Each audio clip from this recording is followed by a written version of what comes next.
eschatology. It has to do with the events of the last days. Everything that embodies the activity or the activities of the last days is what we study here. The word eschatology comes from a compound of two words, eschatos and logos. And eschatos simply means last things, and logos means study. So the combination of eschatos and logos is where you frame eschatology, and that's why it is called the study of last things, the study of the last events that culminates the end of the age. And it's important for every believer to understand this doctrine and to understand it from the perspective of the Bible. Why is that so? The Bible is the only document that documents or captures the accurate events of creation and also predicted events that will happen in the course of creation, and all of them happened exactly as predicted. In fact, Bible scholars noted that over 735 predictions were captured in scriptures, and as at the time of Jesus' ascension, more than 596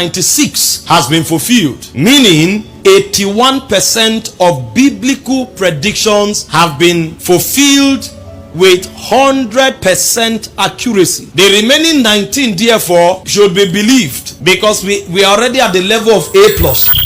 As far as accuracy in fulfilling biblical predictions are concerned, there is no other authoritative text in the world that both captures the story of creation without contradiction and also predicts events in the course of creation with that level of accuracy. And so when the Bible speaks, you better listen. Glory to God. This is why it's important for us to study this subject matter and to look at a few things in order to help us walk effectively. You want to ask yourself, why do we have to study this subject? I give you 4 reasons very quickly. Number 1, if you understand the subject of the last days, it will influence how you live now. Most people assume that we still have so much time, and so they can live as they choose. And the reason is because they are not aware the times that we are in. And so one of the reasons we study this subject is because understanding it influences how you live in the now. If you know where you are going, if you know what it entails to get there,